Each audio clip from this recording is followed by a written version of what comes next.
3-2 at Burnley, which you and I both had a good chuckle. The way that United celebrated like they won the World Cup, I just thought it was a little bit. You beat Burnley, congratulations. Yeah, we're not really gonna touch on that, but let's talk on that point, right? So enough of the Chelsea. That point you just made. You know what? I get the week that Man United have had not just in the media, just plain and simple as a club, right? You get humiliated by Grimsby. Your coach basically admits that he's already thought about quitting on you, and it felt like a must win for the club. So the mental pressure that's on the club, I get that. You just kind of like feel like you got that win, but it's at the bigger point is there's a classier way to show your exuberance when you win or when you're scoring a goal versus make it seem like you guys are the big boys on the block. Yeah. And this is what you do every week, right? Like you guys, let's remember something, Man United fans, and we're not, like I said, we're not going to really dwell on this game, but I think their fans seem to forget. There's one specific fan that they have that is not cutting his hair until they win 5 games in a row. You guys have nothing to talk about because his afro is going insane at this moment, and he's not a black guy, but that's how puffy and round it is at this stage. I saw it today. It was 353 days or something, and it was just like that should tell you. Like, so you guys have nothing to be jumping up and beating your chest like you guys are world beaters, right? You got to win against Burnley, and to be honest, even there's another questionable penalty call that was awarded where that, in my eyes, the foul happened outside of the box, not inside the box, but we'll digress on that. Yeah, I just think, again, I had this game on, right, and it was a bit of a bonkers game, but Burnley I thought deserved a point. Yep, I'm obviously not a fan of Burnley, but I thought they deserved a point. I thought they worked their butts off to get back in the game. They gave up a sloppy goal 15 seconds later, and then they got back into it, and then they got undone by another penalty. United's third of the season already. We're 3 games in, so it seems to be normal business resumed for the PGMOL in the first 2 games.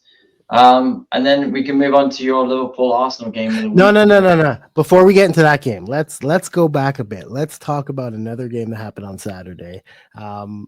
The Villa. You want to go to Villa Palace? No, I thought we were gonna do Spurs Cherries. Spurs losing. Oh, we could do. Is that? I thought it was Sunday. That was. Oh no, maybe it's. I'm stuck on Sunday. Okay, so yes, that was Saturday. Tottenham's 1-0 defeat to Bournemouth. Yeah, because to me, I mean, there was a bunch of interesting games when you look at the results, and to me, this was, with how Tottenham kind of came out of the gate, I think I was a little surprised that the Cherries are a team that, are they going to be like last year where you never know what you're going to get out of them? 100%. Like they're going to be a team that they're probably going to be in a similar role, fighting maybe from 7th to 11th spot, where they could be that team that, on any given week, they could beat anybody, but they just don't have the consistency to do that week in, week out.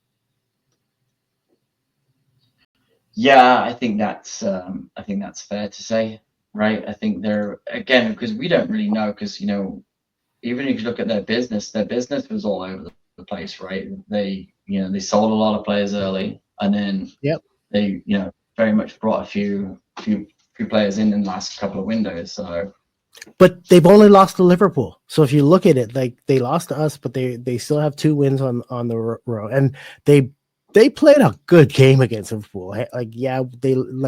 They lost it late in the last, in the 87th minute, and then extra time. So for me, I guess Spurs have been playing.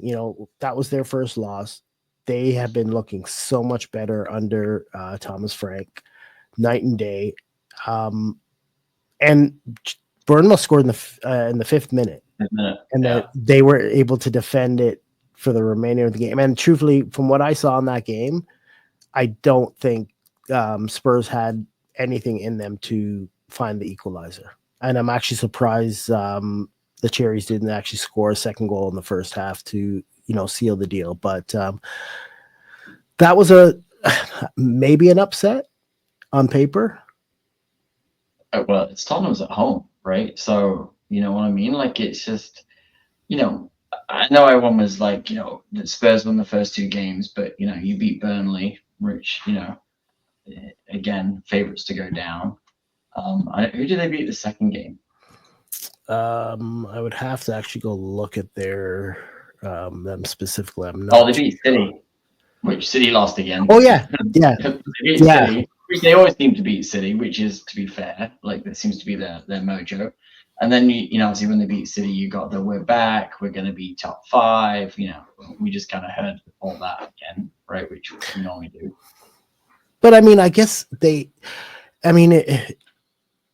way we just based on how we predicted things to go, I'm surprised on City's start to the season. However, City usually does have a slow start, so we don't really have to pay much attention to that.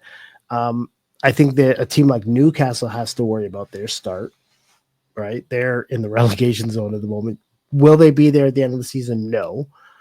But, a team like them that maybe doesn't have the depth that they would have liked to have had going into this season doesn't want to have to start off on the back foot. So I think like even a team like you got Spurs, Bournemouth, both of them 2-1, starting off on the front foot, which is what they want to do this year.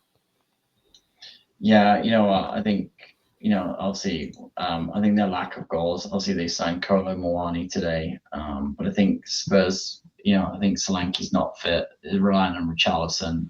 We know Richarlison's like hot and cold, and I think that's kind of what forced them to go and sign a lone player today because they do look like a little bit light up front. They've obviously had Simons from the Red Bull team, but I think they haven't done an awful lot to bring in some attacking players in, and I think that shows the fact that they couldn't break down Bournemouth at home. Yep, Kudus didn't really do anything, so I think they're relying on being healthy this year and hoping that what happened last year has a lot to do with injuries why they struggled. So we'll see how that goes. But I think, like I said, Saturday had some, like I said, City losing, Tottenham losing, some interesting results if you look at the Saturday games.